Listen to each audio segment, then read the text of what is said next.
तो दोस्तों आज के इस वीडियो में हम बात करेंगे पेरिफेरल न्यूरोपैथी। हमारे शरीर में बहुत सारी नसें होती हैं। जिन नसों में अगर बीमारी होती है तो उसको हम पेरिफेरल न्यूरोपैथी कहते हैं। कुछ नर्व्स जो हैं ब्रेन और स्पाइनल कॉर्ड में होती हैं और उनके बाहर जो नर्व होती हैं उन्हें हम पेरिफेरल नर्व बोलते हैं।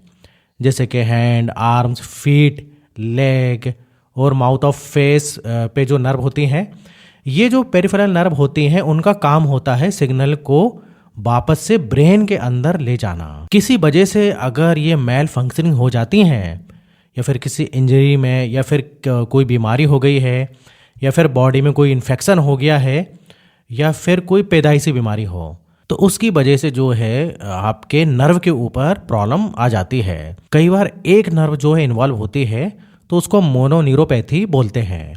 कई सारी नर्व अगर इन्वॉल्व होती हैं तो उन्हें हम पॉलीन्यूरोपैथी बोलते हैं। 3 प्रकार की जो है नर्व होती हैं।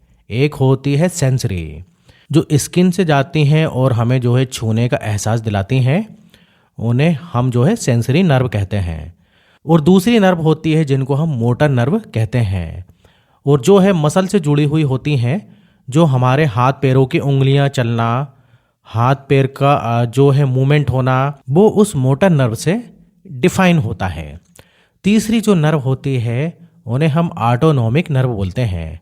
बॉडी के अंदर जो इंटरनल ऑर्गन होते हैं, जैसे कि आपका किडनी हो गया, लीवर हो गया, उनके अंदर जो नर्व होती हैं वो ऑटोनॉमिक नर्व होती हैं। कई बार ये नर्व की इंजरी, ये प्रॉब्लम एक्यूट होती है, एकदम से शुरू होती है, उसको हम एक्यूट बोलते हैं या फिर एक्यूट इंजरी भी बोल सकते हो।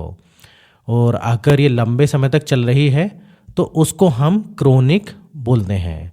सिम्टम्स क्या होंगे? टिंगलिंग होगा, हाथों में चींटियों जैसे चलने का जो है आपको मालूम होगा, एब नॉर्मल सेंसेशन महसूस होगा और इसके अलावा सेंसेशन जो है कम भी फील होगा। हाथ में जो है टाइट या फिर ग्लव वाली फीलिंग भी जो है आ सकती है। हाथ पैरों में जो है टाइट जैसी फीलिंग आ सकती है और इसके अलावा आपको बर्निंग हो सकती है, स्टैबिंग पेन हो सकता है और जो है नंब हो सकता है और वीकनेस भी फील हो सकता है। कई बार जो है चेस्ट में हैवीनेस जैसी फीलिंग भी आ सकती है। कई बार जो है चीज़ें हाथ पैरों से गिरने लगती हैं और कई बार पैरों से चप्पलें निकलने लगती है जिसका कि हमको एहसास भी नहीं होता है। और कई बार जो है लोगों को इतनी एडवांस हो जाती है कि शूज़ के अंदर सॉक्स पड़े हैं तो पैर डालते हैं लेकिन उनको पैरों में एहसास ही नहीं होता है कि अंदर शूज़ के अंदर कोई आपके सॉक्स या मोजे भी पड़े हुए हैं, या फिर कोई कंकड़ पत्थर भी शूज़ के अंदर चला जाए तो आपको एहसास ही नहीं होगा। ये एडवांस न्यूरोपैथी में होता है। डायबिटिक पेशेंट में ज़्यादा रिस्क होता है इस प्रकार का।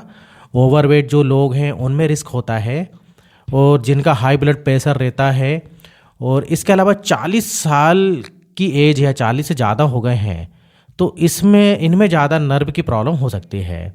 इसके अलावा थायराइड की प्रॉब्लम में, किडनी की बीमारी है तो उसमें भी नसों की प्रॉब्लम हो सकती है। क्रॉनिक इन्फ्लेमेशन या फिर रूमेटाइड अर्थराइटिस या फिर एंकिलोजिंग, इस प्रकार से जो है आपको प्रॉब्लम हो सकती है। और इसके अलावा विटामिन की कमी से हो सकता है, जैसे कि विटामिन B12 हो गया, इसके अलावा विटामिन B6 हो गया, B1 हो गया, इनकी कमी से भी आपको नर्व में प्रॉब्लम हो सकती है। कुछ नर्व के ऊपर ज़्यादा प्रेशर, जैसे कि carpal tunnel syndrome, median nerve के प्रेशर की वजह से होता है, उसमें भी न्यूरोपैथी होती है। जो लोग अल्कोहल ज़्यादा लेते हैं उससे भी जो है नसों में प्रॉब्लम होती है। कई सारे टॉक्सिन्स और कई सारे वायरस के जो इन्फेक्शन होते हैं उससे भी जो है आपकी नर्व में प्रॉब्लम हो सकते हैं, या फिर HIV जैसे प्रॉब्लम है।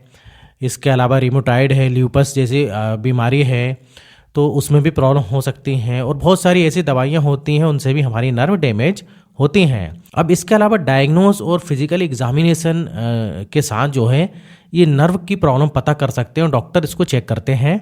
अब कुछ हम जो है टेस्ट भी कराते हैं, जैसे कि ब्लड टेस्ट होता है, विटामिन B12 का टेस्ट हो गया, शुगर, थायराइड हो गया, किडनी फंक्शन टेस्ट हो गया और ज़रूरत पड़ने पर अल्ट्रासाउंड की भी ज़रूरत पड़ सकती है।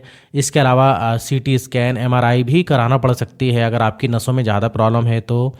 कई बार नर्व की बायोप्सी भी होती है मतलब उसमें से एक टुकड़ा लेकर जांच के लिए भेजा जाता है। और कुछ टेस्ट भी होते हैं जिनसे हम पता कर सकते हैं, जैसे कि ईएमजी हो गया, इलेक्ट्रोमायोग्राफी हो गया। उससे भी जो है नर्व के बारे में काफ़ी पता कर सकते हैं। नर्व कंडक्शन वेलोसिटी हो गया, जैसे कि ये कुछ टेस्ट होते हैं। अब इसका ट्रीटमेंट जैसे कि बात करें प्राइमरी क्या होता है, तो देखिए प्राइमरी डिजीज़ जैसे कि आपको डायबिटीज़ है, तो डायबिटीज़ की वजह से जो है अगर ये हो रही है तो उसको कंट्रोल करना पड़ेगा, या कोई विटामिन की कमी से है जैसे कि विटामिन B12 है तो उसकी कमी को पूरा करना पड़ेगा। कभी कभी जो है इसके साथ कुछ मेडिसिन दी जाती हैं जिसके बारे में बता देता हूँ, जैसे कि प्रीगाबालिन हो गया है, इस प्रकार से भी दी जाती है जिसमें कि आपको नसों का दर्द या पेरीफेरल न्यूरोपैथी है तो उसमें काफ़ी मेडिसिन फ़ायदेमंद होती हैं। तो ये जो है डॉक्टर जो है आपको देख के, आपकी कंडीशन देख के ही जो है ये मेडिसिन देंगे। तो देखिए इसके अलावा कुछ फिजियोथेरेपी वगैरह भी होती है, उससे भी आराम मिलता है। और देखिए जिनको नसों की प्रॉब्लम है ना, उनको थोड़ा सा ठंड से भी बचना पड़ेगा, क्योंकि ठंड में इस प्रकार से और प्रॉब्लम बढ़ जाती है नसों की। तो ये कुछ जो है मैंने पेरीफेरल न्यूरोपैथी के बारे में बताया। तो उम्मीद करता हूँ कि आपको वीडियो पसंद आया होगा। तो वीडियो इधर ही खत्म होता है, और इस टाइप से अगर आपको और भी वीडियो देखना है तो आप मेरे चैनल को सब्सक्राइब कर लीजिए, अगर आपने अभी तक मेरे चैनल को सब्सक्राइब नहीं किया है तो। और वीडियो अच्छा लगे तो लाइक भी कर दीजिएगा। फिर मिलेंगे नेक्स्ट वीडियो में, जब तक आप स्वस्थ रहिए और मस्त रहिए।